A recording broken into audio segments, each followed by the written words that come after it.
Empezó a grabar.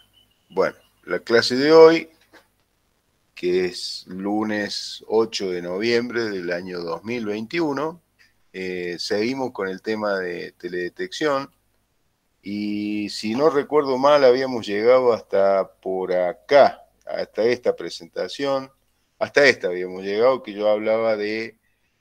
¿Se acuerdan que el último tema, me parece a mí, corríjanme si me equivoco, que les decía que había dos caminos para obtener un mapa temático? Uno era el análisis visual y el otro era la manipulación digital. Creo que hasta ahí habíamos llegado, corríjanme.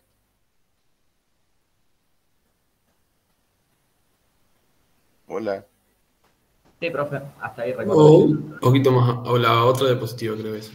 ¿Esta también habíamos llegado? No me acuerdo, sinceramente no me acuerdo si habíamos llegado a esta o a esta. Le habías puesto, profe, hasta acá llegué, pero... Ah, bien, entonces la vamos a buscar. Gracias, negra. Hasta aquí llegué, a ver, ¿será esta? No. Ah, bien, si le puse, nos quedamos más tranquilos. Ufa, bueno, vamos a buscar, hasta aquí llegué. Hasta aquí.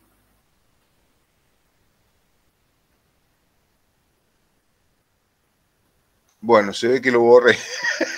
Claro, capaz no lo guardaste, profe. Capaz que no lo haya guardado. Bueno, pero no debe haber sido muy diferente de esto, me imagino. ¿Quieren que vaya a ver el video o estamos bien ahí? En todo caso, hacemos un breve repaso, si les parece bien. Empezá por acá nomás, total. Bueno, empezamos por acá entonces.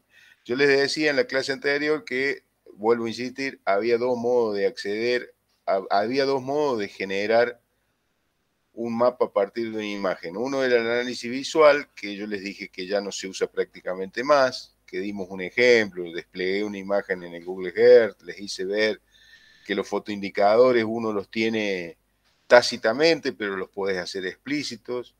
Y por otro lado, la manipulación digital a través de una clasificación supervisada, todo lo que viene, y yo puse mucho énfasis en esto, en que es un análisis multibanda y por lo tanto tenés mucha más información para analizar. Y este gráfico que se usa mucho para mostrar qué es la matriz numérica, esta es la realidad, o sea, esto que está mostrando así es la realidad, eso es una carretera, esto es una plantación, esto es un bosque, esto es un río, esto es un pastura, lo que sea, y cómo está la información en una imagen satelital en una matriz ND sub IJK. ¿Se acuerdan que yo creo que lo mencioné con ustedes, que esto era una matriz tridimensional? ¿Se acuerdan por qué? ¿Quién me dice por qué es una matriz tridimensional? Porque tenés que contar las bandas también. Claro, ¿y cuáles serían las primeras dos dimensiones? X y Y. Más que X, Y sería columna y fila. En realidad sí tenés razón, es X, Y, como está dibujado acá, pero acuérdense lo que yo les mostré en la imagen, que este eje, el eje donde yo me estoy moviendo ahora con el cursor, que acá se llama X, es las columnas que tienen la columna 1, fila 1 acá, en este rincón, y la última columna y fila está acá de la imagen, ¿sí? Esta es la columna, estos son las filas, y las bandas son cada una, por eso es una matriz tridimensional. ¿Estamos de acuerdo hasta ahí, gente? ¿Sigo? ¿Hola? ¿Gente? ¿Están Sí, ahí? profe. ¿Sigo? Sí. Bien. Ahí vamos a ver un poquito estas definiciones que están acá. Dice, el espacio está dividido en áreas de igual tamaño, que son las celdas o píxeles, que son unidades elementales de información. El área de una celda define la resolución espacial. En realidad, sí y no. Acá si quieren, agréguenle, si tienen la transparencia ahí a mano, que van a encontrar que, por ejemplo, la resolución espacial, por ejemplo, del Landsat es de 30 metros. Esa no es un área, es una longitud. ¿Por qué? Porque casi todas las imágenes con las que yo he trabajado son celdas que tienen una peculiaridad, son celdas cuadradas, es decir, el ancho y el alto tiene la misma longitud. Entonces, decir que porque así como está escrito ahí, el segundo renglón ese que estoy señalando ahora con el cursor, pareciera que, ¿cómo definiría? A ver, la voy a hacer a la pregunta para que quede más claro, para usar bien el lenguaje, digamos, que el lenguaje castellano es hermoso, así que lo vamos a usar bien. Vamos a escribir porque les quiero plantear esa cuestión.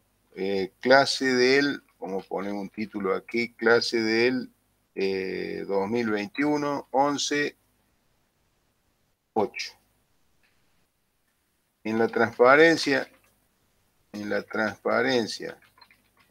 yo sigo usando transparencia, en la diapositiva, tampoco es diapositiva, en la imagen de la página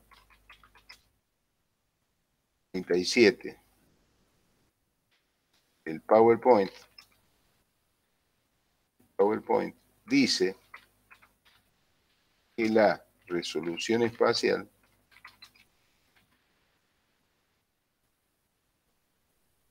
es el área de la celda, es el área de la celda.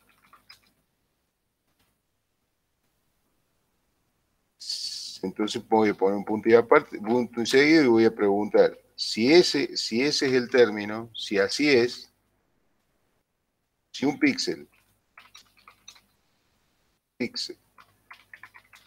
de Landsat. No, ¿con qué imagen estamos trabajando ahora? Con una Sentinel. Si un píxel de una imagen Sentinel tiene 20 metros de tamaño de píxel,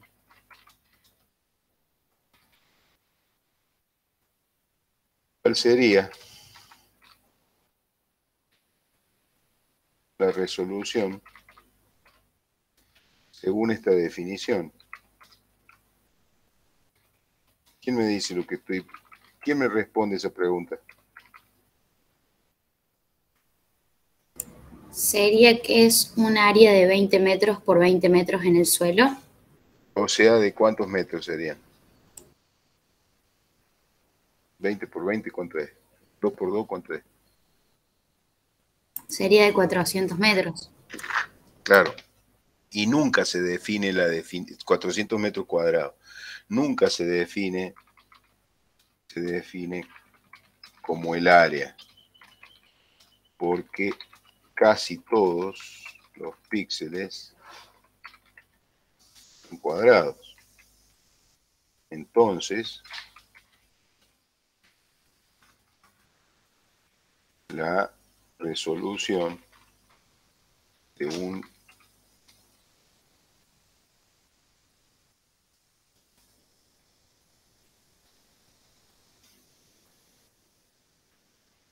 un producto satelital se define por la longitud de uno de los lados de la celda. ¿Se entiende lo que estoy diciendo? Estoy hilando fino, pero quiero que lo discutamos bien, porque después se presta confusión si no ese término de ahí. Está mal esto de ahí, yo lo voy a tener que arreglar. Ahora la pregunta que sigue es, ¿el valor que contiene cada celda representa la clase de la característica del terreno o el tipo de objeto o alguno de sus atributos? Eso también está mal. Campa, nos estás presentando un dibujo que está mal en todo. A ver, con todo lo que ustedes ya saben, ¿qué significa, qué representa, qué contiene, a qué da referencia el valor del ND de cada uno de estos datos que están acá? Este valor. Cada uno de estos valores, ¿a qué hace referencia? ¿Con qué está relacionado? Que también acá está mal escrito. Con todo lo que ya les expliqué. Que acá valga 170 y acá valga 0 y acá valga 68. ¿A qué se debe? ¿Quién me lo explica? Hola. Pongan pila, pongan materia gris. Gente, no voy a hablar hasta que alguien no diga algo. ¿Al color, profe? ¿A la longitud de onda? No. Cada valor de la matriz ND sub IJK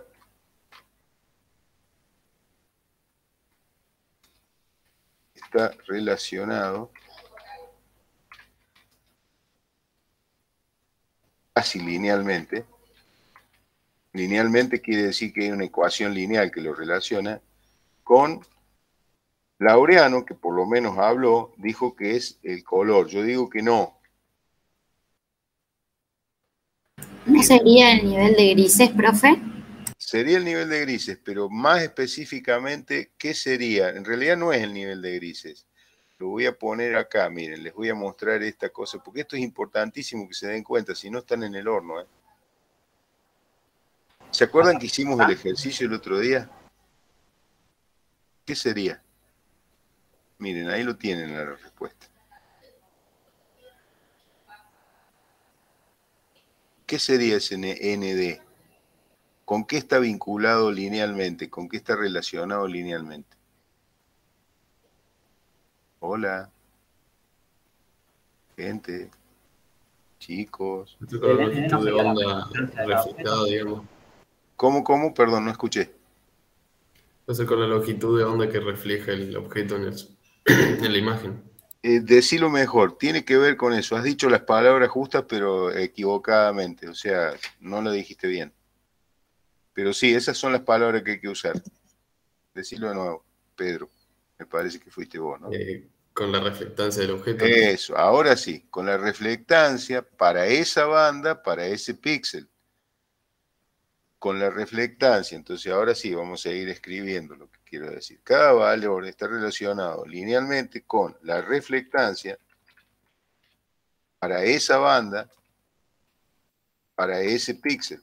Esa es la relación de oro que tienen que rescatar ustedes. Que en realidad tiene razón y no tiene razón Laureano cuando dijo el color, pero hablando con propiedad, cada valor de la matriz ND sub IJK en una imagen satelital está relacionado linealmente con cuánto se reflejó en esa banda. Acuérdense que ustedes tienen, ahora vamos a volver para atrás, tienen, esperen que lo encuentre,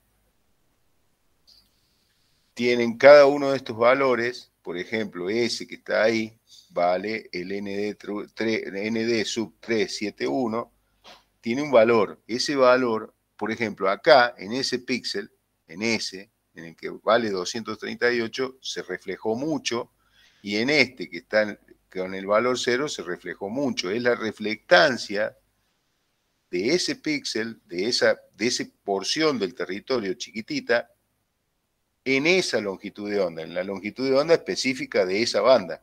¿Se entiende hasta ahí o no, gente? Lo digo nuevo, ya está. Hola. 5, 4. Se entiende, profe. 3, bien. Entonces, lo que yo digo es que, de nuevo, el valor que contiene cada píxel en la imagen original tiene relación con la reflectancia del objeto que estaba siendo observado, que es un poquito lo que acabo de decir un poco mejor recién. Eso lo escribí el 20. Sí. Y si en los 400 metros, digamos, que abarca el píxel, 400 metros cuadrados, sí, hay, no sé, un pedazo de lago y también un Qué pedazo... buena pregunta, qué buena pregunta. Eso lo vamos a ver más adelante, pero me encanta que se animen a preguntar esas cosas. Si pasara que, porque eso es importante que se den cuenta, hay un efecto, ya lo que estoy lo voy a escribir acá, un efecto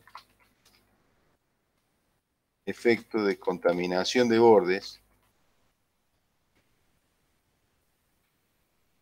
que tienen que tener en cuenta. ¿A qué me refiero con que tienen que tener muy en cuenta? Miren, vamos a verlo con la imagen satelital propiamente dicha. Esperen un cachito que se los muestro acá para que se vea lo que estoy diciendo. Fíjense, vamos a poner ahí. No sé si ustedes, a ver, vamos a ponernos acá cerca de Río Cuarto. Y vamos a ponernos en ese camino vecinal que está acá, miren. Estoy seguro, yo sé porque, a ver, esperen un cachito que voy a tratar de poner. Ustedes no deben estar viendo mucho que digamos. Esperen que les configuro la pantalla para que se vea un poco mejor también. Ahí capaz que se vea un poco mejor. Vamos a ponernos ahí. Acá. ¿Alcanzan a ver esto, de acá. ¿Se dan cuenta de dónde estoy, no? O sea, ven el cuadrado negro que está en la zona noroeste de la ciudad de Río Cuarto. Eso es la ciudad de Río Cuarto para los que no son de acá. Y el otro cuadradito lo tengo centrado ahí, en esa área. ¿La ven? ¿La alcanzan a ver al cursor o no? ¿Gente? Hola. No, el cursor no lo llevo a ver, profe. ¿No lo ves? No. Miren, me voy a mover. Ahí lo encontraron, ¿no es cierto? Sí, Ahí lo ahora ven. sí. Bueno, síganlo con los ojos porque es difícil de seguir acá, porque cambia de forma y yo no tengo forma. ¿Lo ven ahora? Está en el centro del cuadradito. En el centro del cuadradito. Y ahora me voy a poner acá, en el centro del zoom. Eso de ahí. ¿Quién me dice qué les parece que es? Miren el contexto, hagan un análisis visual muy elemental y díganme qué les parece que es eso. Un camino. Un camino. Ese camino, yo lo conozco, ustedes no, pero yo lo conozco. Ese camino tiene unos 10 metros de ancho. Y la imagen satelital, los píxeles estos tienen 20 metros de tamaño de píxel. Entonces ustedes me podrían decir, pero ¿y cómo? Si tiene 10 metros el tamaño de ancho el camino y tiene 20 metros el tamaño del píxel, ¿por qué se ve el camino si no tiene ni siquiera el tamaño del píxel? A ver, ¿quieren que lo vuelva a decir esa pregunta que hice recién? La voy a escribir, porque eso es importante que les quede claro. Y es una pregunta muy interesante la que hizo Laureano. En el ejemplo que estoy mostrando, vamos a hacer más todavía. Vamos a capturar esta pantalla. A ver.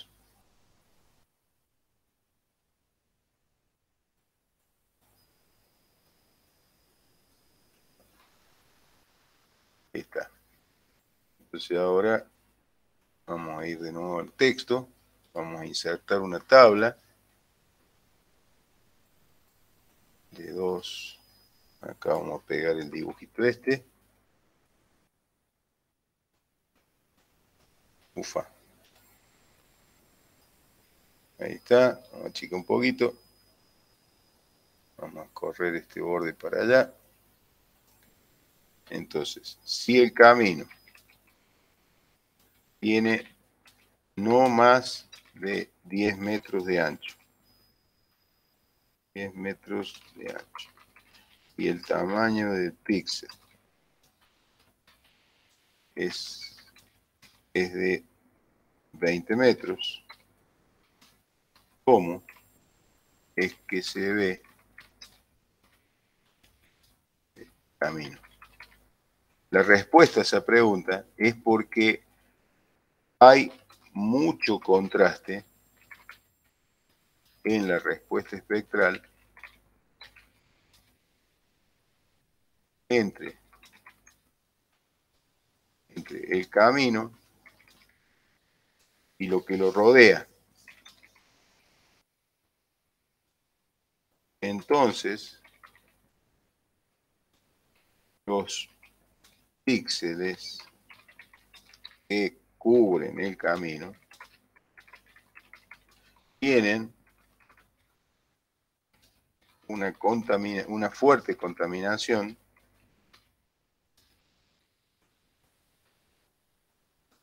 de esta reflectancia. ¿Se entiende? ¿Vos estás satisfecho con la respuesta, Laureano, de la pregunta que me hiciste? Claro, sí, ahora estoy satisfecho. Por ejemplo, en el ejemplo que yo había dicho, es tanta la diferencia en la reflectancia, no sé, en un césped verde y en un lago que igual se va a notar por más que esté dentro de un píxel.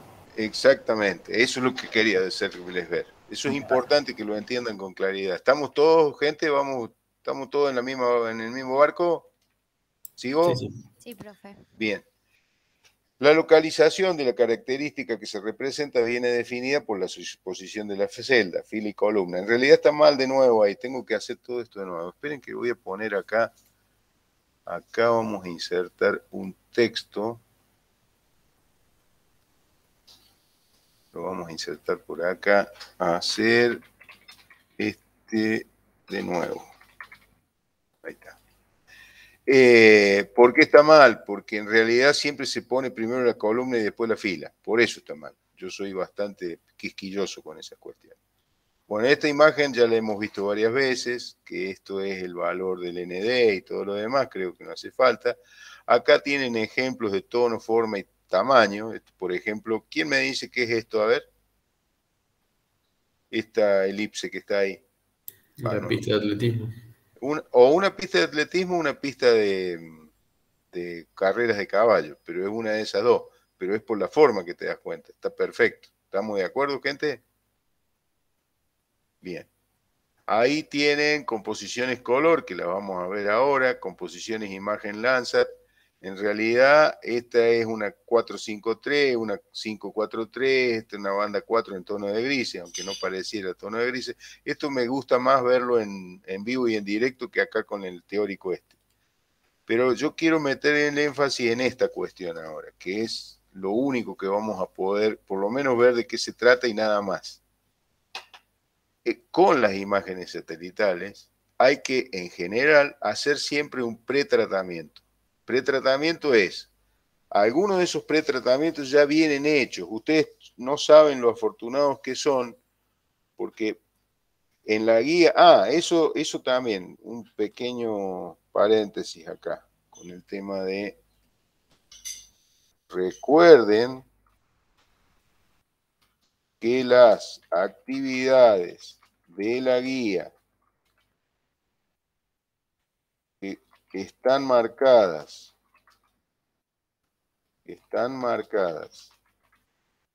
como no presenciales, sobre todo las que se refieren a descarga de imágenes, tienen que hacerlas, tienen que crear la cuenta en el Servicio Geológico de los Estados Unidos, en la Agencia Espacial Europea, o sea, tienen que hacer esto, más allá de que yo no les voy a pedir que me muestren ningún resultado ni nada por el estilo, a esto lo tienen que hacer, porque hay muchas cosas que después vienen en la actividad que dependen de que hayan hecho esto bien. Pero a lo que quiero llegar, por eso me metí a explicarles esto y se los escribí de nuevo, es que las imágenes que uno trae desde descarga del Servicio Geológico, de la Agencia Espacial Europea o de donde sea, en general, cada vez más, tienen pretratamientos más avanzados. Por ejemplo, las primeras imágenes que uno descargaba hace mucho, cuando yo empecé con este tema, ni siquiera estaban georreferenciadas. Entonces ahora ya están, por lo menos ustedes ya las tienen con sistema de referencia casi ajustada al milímetro. Antes había que hacer otras cosas que, si quieren, algún día se las cuento, pero ya no las tienen que hacer más. Y otras son correcciones radiométricas, que ya las vamos a ver un poquito más en detalle, que también ya tienen algunas mejoras radiométricas que la vamos a discutir un poco más adelante también. Pero lo concreto es que los pretratamientos estos son operaciones preliminares que permiten aumentar el uso, la posibilidad de uso de una imagen satelital. Y hay mejoras de calidad visual que son muy simples, pero que yo les voy a pedir que lo sepan, que son ajuste de contraste, composición color y filtros, que eso lo vamos a ver más fácil ejecutándola, es decir, modificando el contraste o modificando las composiciones color o generando filtros, es más fácil verlos en la práctica que hablar de la teoría de estas cosas. Y de las correcciones geométricas, en tratamiento digital, perdón, en las correcciones, hay algunas que son radiométricas, que son la modificación de los valores de los ND originales para acercarlos a los que habría en el caso de recepción ideal. Y ahí me voy a detener un cachitín, por lo menos para darles un vistazo de la teoría que hay detrás de todo esto. Se podrían escribir libros sobre la corrección radiométrica. Vamos a decir lo más básico de corrección radiométrica. Pregunta para todos. A ver, que lo he preguntado en algunos exámenes. No creo que ahora lo haga, pero de todos modos. ¿Por qué se me disparó esto acá? Porque esto no es lo que yo quería ver. La pregunta que quiero que me digan, la respuesta a la pregunta que me digan es, mirando esto que está acá, a ver si lo encuentro rápido, hablando de corrección radiométrica. No tengo una imagen más detallada que... Te está faltando una imagen acá. Bueno, cualquiera de estas podría ser. Vamos a ver esta, a ver cuál me gusta más. Sí, esta es la que más me gusta. Este dibujo que está acá es uno de los primeros que les mostré. Las imágenes con las que nosotros estamos trabajando, gente, son imágenes de sensoramiento remoto pasivo. Quiere decir que la energía es emitida por el Sol o emitida por la Tierra, pero es en algún momento un fotón. Ahora les pido que lo sigamos como si fuera el cuentito de la caperucita que salió al bosque y todo lo demás. Un fotón salió del Sol, de la corona solar. Del Sol tiene que atravesar toda los 150 millones de kilómetros que hay desde el Sol a la Tierra. Primer pregunta para, ya que estamos, vamos a personalizarlo. Ahí se me empezaron a desaparecer los alumnos. Esperen que ponga por... Ahí está. Doña Federica Vaca. Él te tocó la más fácil de todas, o Fede. Un fotón sale del Sol, ¿sí? ¿A qué velocidad se mueve el fotón ese desde que sale del Sol hasta que llega a la atmósfera terrestre? No me digas los kilómetros por segundo, los kilómetros por hora. Decime cualitativamente a qué velocidad se mueve, Federica, el fotón ese.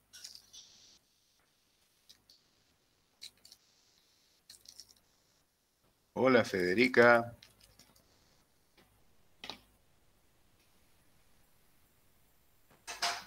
Federica.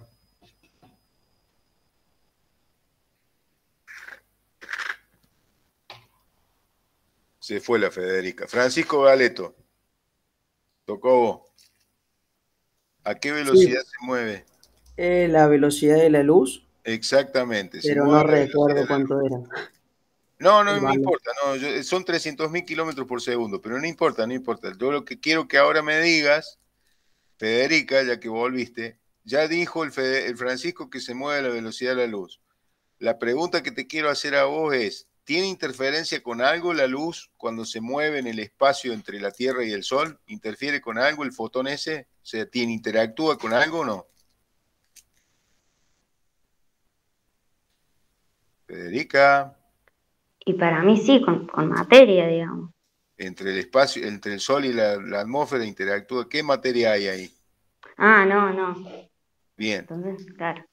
Prácticamente no hay, en realidad sí hay interacciones, porque el viento solar también modifica, pero prácticamente no hay interacciones. Ahora, Joaquín, una vez que la luz, el fotón ese que salió de la atmósfera, recorrió los 150 millones de kilómetros casi a la velocidad de la luz, tardó 8 minutos en llegar a la Tierra. Ese es el tiempo que tarda la luz en llegar desde el Sol a la Tierra. Cuando interviene, cuando empieza a interactuar con la atmósfera, que yo eso se los dije ya en el teórico hace mucho. ¿Con qué cosas interactúa la radiación electromagnética en la atmósfera? Primero que nada, ¿con qué interactúa? No es primero, pero cerquita de primero. ¿Con qué interactúa? Con la capa de ozono. Exactamente, las ultravioletas en las regiones del ultravioleta prácticamente se absorbe por la capa de ozono.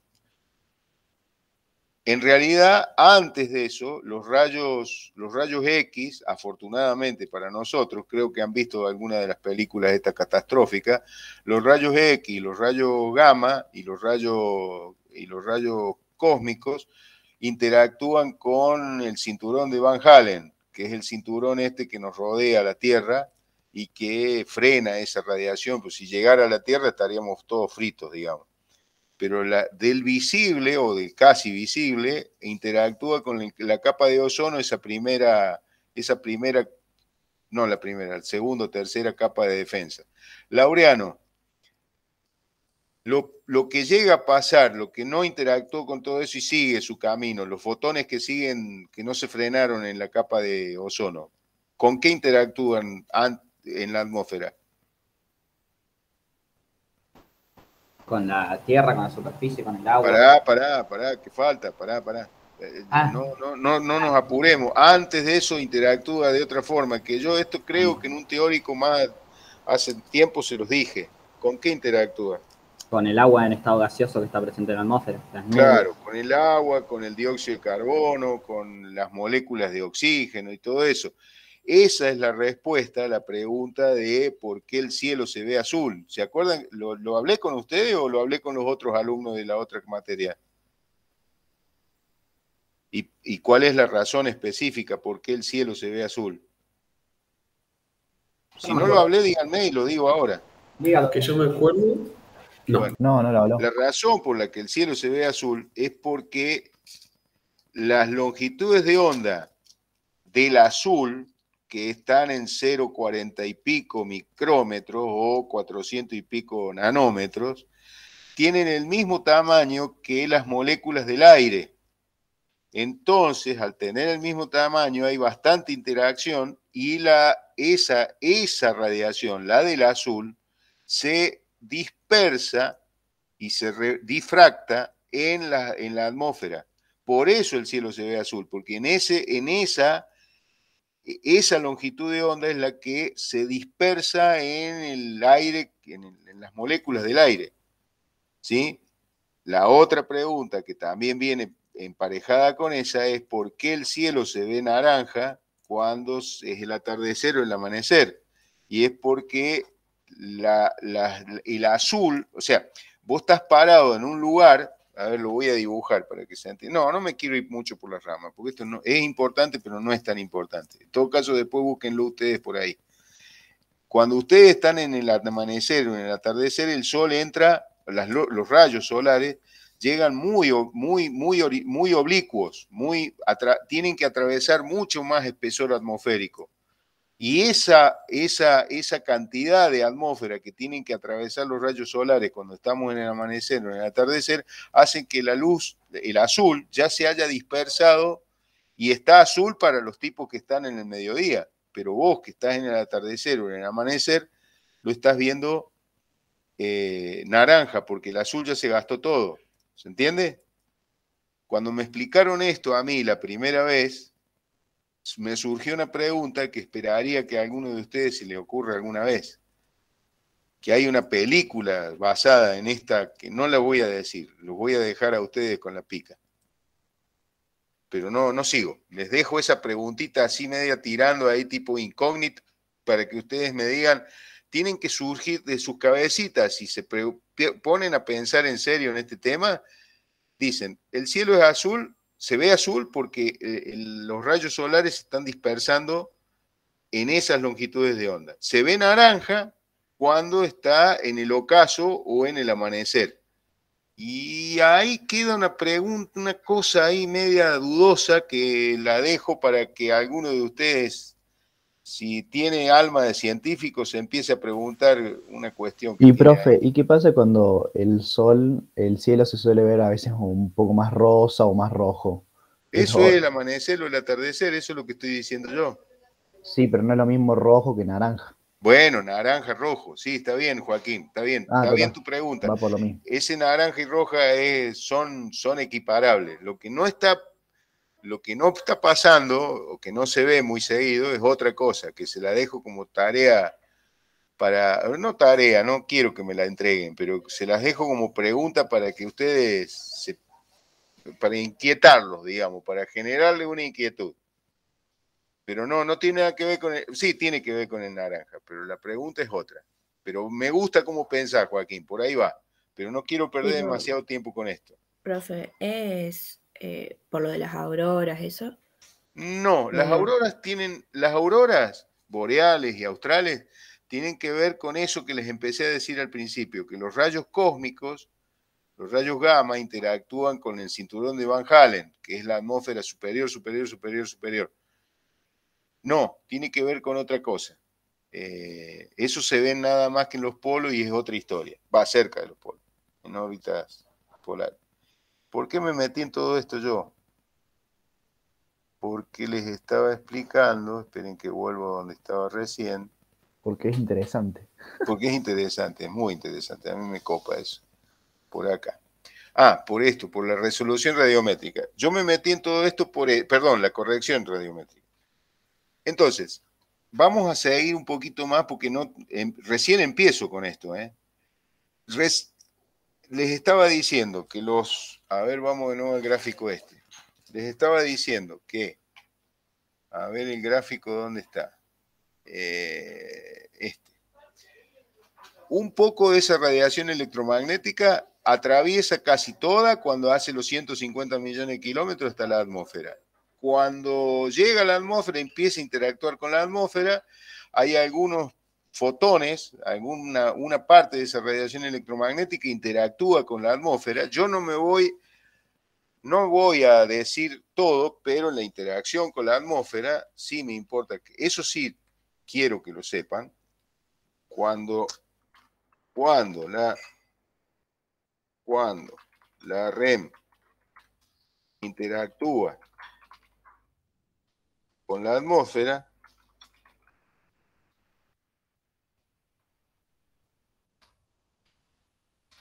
ocurren procesos, fenómenos, permanentemente, no es que sea raro, fenómenos de absorción, y ustedes ya saben lo que es absorción. A ver, ¿quién me lo define en términos muy simples? Suponete que alguien a ver, no. ¿A quién se lo podemos preguntar? Se lo vamos a preguntar a uno en particular. Don Nico Mendiburo. Nico, explícame en términos que te entienda un alumno de primer año, ¿qué es la absorción de la radiación electromagnética? ¿Cómo definís la absorción? Cuando un cuerpo absorbe, radiaciones determinadas de longitud de onda, Sí, pero eso es una tautología. ¿Qué es la absorción en particular? Y cuando no es reflejada, cuando... Pero también puede ser transmitida.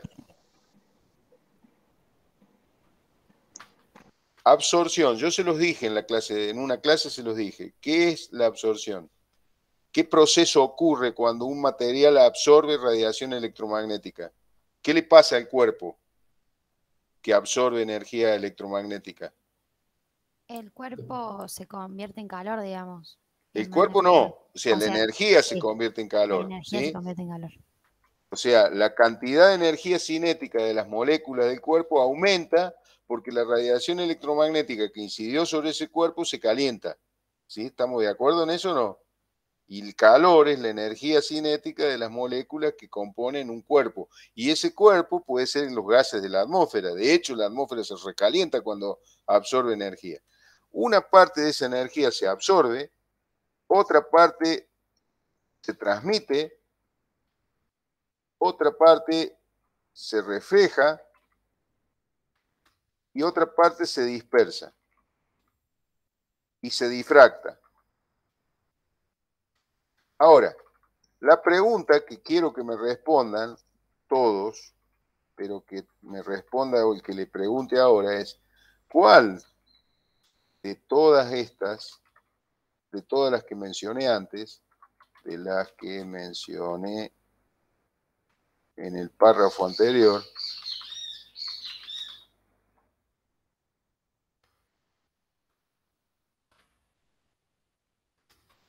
es la que llega a la Tierra?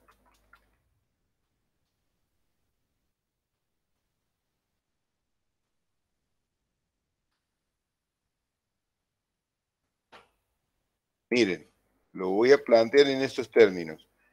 La energía cuando llega a la atmósfera interactúa a través de la atmósfera, reflejándose, absorbiéndose y dispersándose. La pregunta que estoy haciendo ahora es, ¿cuál de esos fenómenos, de esos procesos, o mejor dicho, cuál es la energía que pasó por qué fenómeno que le llega a la superficie terrestre? Les pongo el texto que escribí recién. Absorbe, transmite, refleja, dispersa. Transmite es lo mismo que es sinónimo de refracta.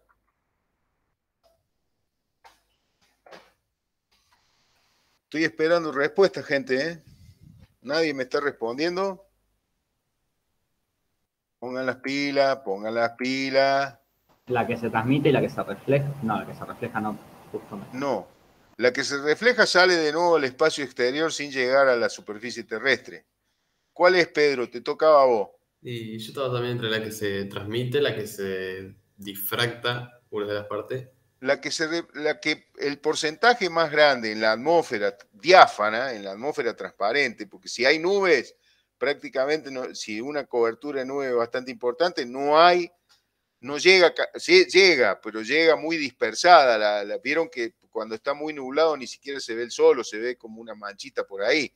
Pero cuando la atmósfera está diáfana, limpia, sin nubes, la energía, la principal cantidad de energía que le llega a la superficie terrestre es la que se refractó por la superficie terrestre, por la atmósfera. ¿Sí? ¿Estamos de acuerdo en eso o no? ¿Se entiende lo que estoy diciendo? Gente, se refractó, se transmitió, es lo mismo. ¿Estamos de acuerdo? La que llega, principalmente, es la que se refracta. Vamos a hablar con términos bien, que es lo mismo que transmite. Acuérdense que son sinónimos. Ahora, esa que se transmitió, ¿por qué insisto con esto yo? Insisto con esto porque ustedes tienen que entender esto también. Ahora tienen que empezar a integrar en sus cabecitas todos estos conceptos. Esperen que ¿dónde lo encuentro? Acá está. Este concepto.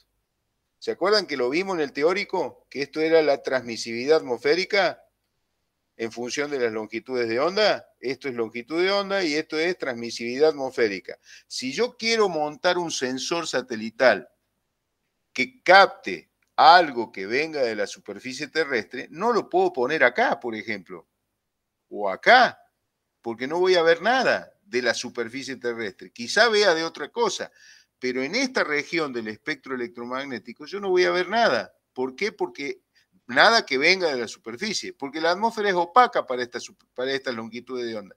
Los sensores los tengo que poner en lugares en donde, fíjense que acá están, miren dónde están los sensores de ventanas de transmisión, ¿ven? Están acá, acá y acá. Miren dónde están ubicados los sensores de los satélites. En los lugares donde la atmósfera transmite, porque si la atmósfera no transmite, no estás viendo la superficie. Y los satélites con los que vamos a trabajar nosotros, con los que van a trabajar ustedes, son satélites de observación de la Tierra. ¿Me siguen hasta ahí o no, gente? ¿Vamos bien? Sí, profe. Hola, ¿están despiertos?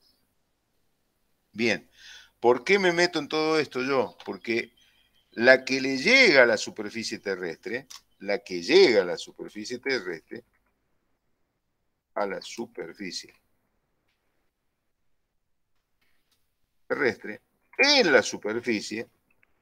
superficie terrestre, también interactúa con la superficie, que es lo que más les quedó claro a ustedes cuando lo vimos el otro día, que en este gráfico, acá, un poquito se refleja, un poquito, esta emitida no le den bola, ya lo vamos a entender un poquito mejor, un poquito se transmite y un poquito se absorbe.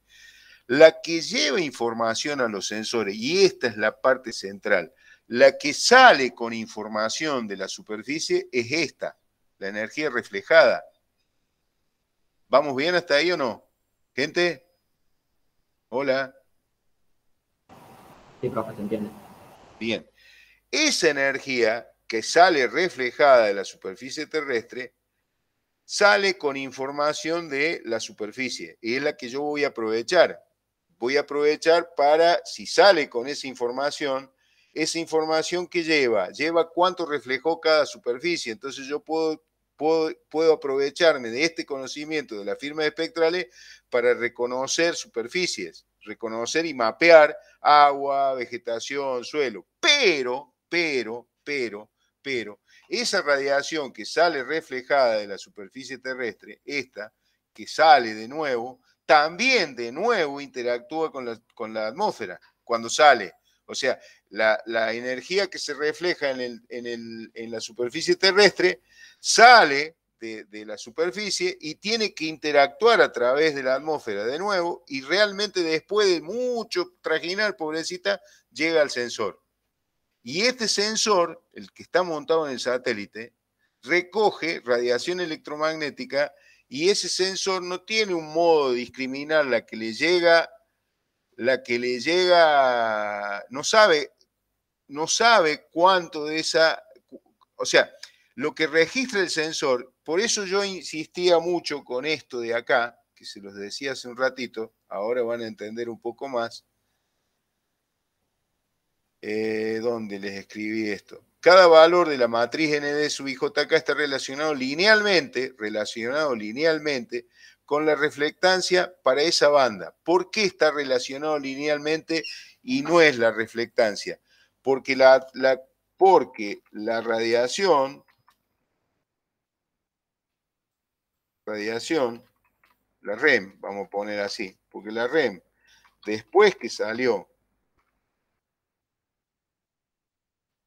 bueno, puta madre, después que se reflejó en la superficie,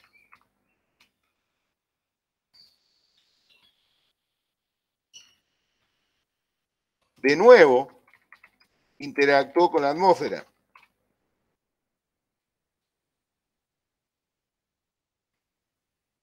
O sea que está bastante contaminada la radiación electromagnética, está bastante distorsionada, porque cuando, o sea, el que me da información a mí de la superficie terrestre es la firma espectral, pero esa firma espectral está sucia, digamos, o contaminada por la interacción de esa REM con la atmósfera, ¿está bien?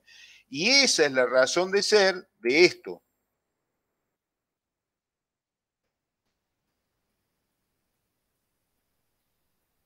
De la corrección atmosférica, esto, que es la corrección radiométrica. La corrección radiométrica es la modificación de los ND originales para acercarlos a lo que habría en un caso de recepción ideal.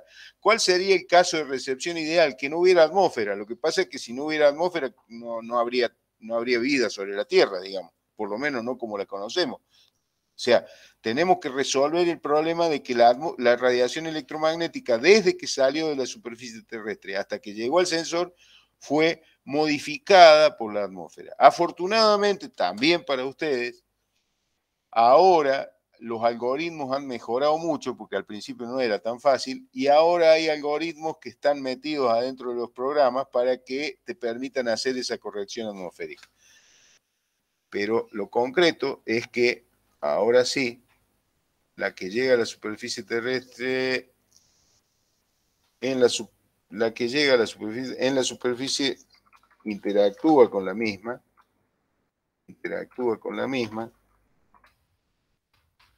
vamos a poner con la superficie, interactúa con la superficie, e interactúa con la atmósfera,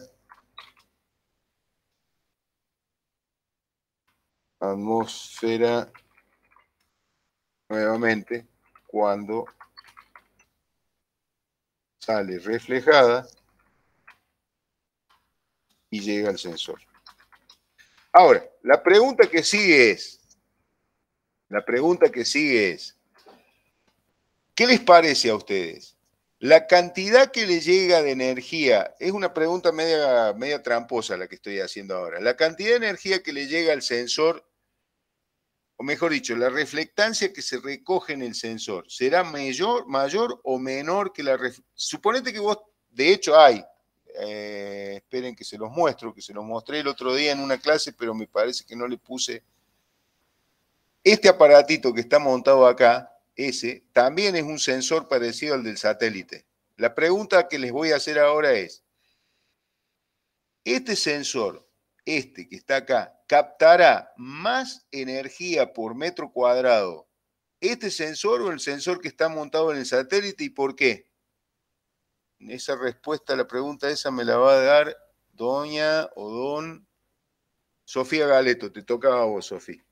La pregunta de nuevo la hago, es, ¿el sensor que está montado acá recibirá más o menos energía reflejada de la superficie terrestre que el sensor que está montado acá? Sofía. Creo que más. Exactamente. Porque el que está por fuera de la atmósfera capta menos energía porque, bueno, eso está la atmósfera en el medio. y Claro, todas las entonces partículas se del aire. frenó un poquito, exactamente. El problema está en que esa pregunta era con trampa, decía yo, porque al sensor también le llega la que se refleja por la misma atmósfera. Viene con trampa la pregunta. Es decir, que no siempre es menor, a veces es mayor inclusive.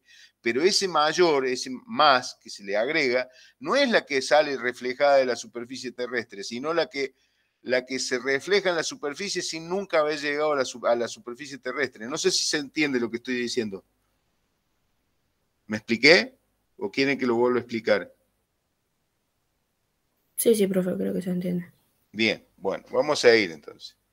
Entonces, vieron que estoy yendo y viniendo con la presentación porque es importante que vayan integrando todo lo que hemos visto hasta ahora.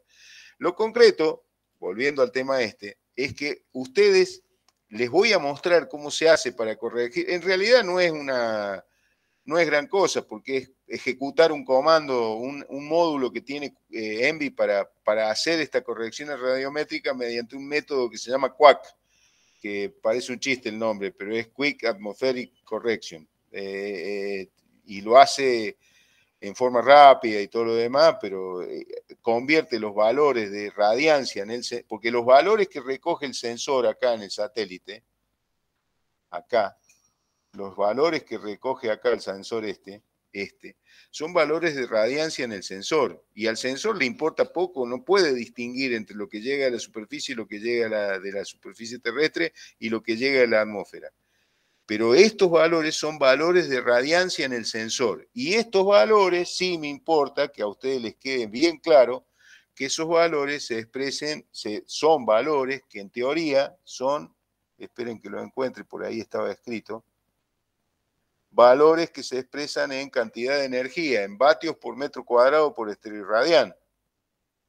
No me acuerdo dónde estaba, pero por ahí está escrito. En alguna de las transparencias está escrito cuáles son las unidades de radiancia en el sensor. Lo que ustedes tienen que hacer, que lo hace el QAC es convertir esos valores de radiancia en el sensor en valores de reflectancia, que eso es lo que yo quiero, porque el valor de reflectancia es el que me va a permitir distinguir las coberturas. ¿Me siguen hasta ahí? ¿Se entiende? Bien. Vamos a detenernos acá y vamos a empezar con la actividad con el ENVI. ¿Quién va a ser el gaucho o la gaucha que quiera presentar la actividad? A ver. ¿Quién se anima? ¿O tengo que hacerlo yo? Hola. Yo profe, presento si querés. Dale, Laureano, dale. Presentá vos entonces. Profe, ¿podemos tomarnos 5 minutos? Sí, 5 minutos, pero Bueno, no más, ¿eh? Gracias. Espera que me fijo. Son las 10:58, las y 5, las 11:05, ¿puede ser? Sí, profe, sí. Bien, detengo la grabación y háganme acordar que la inicie de nuevo después, ¿sí? Por favor.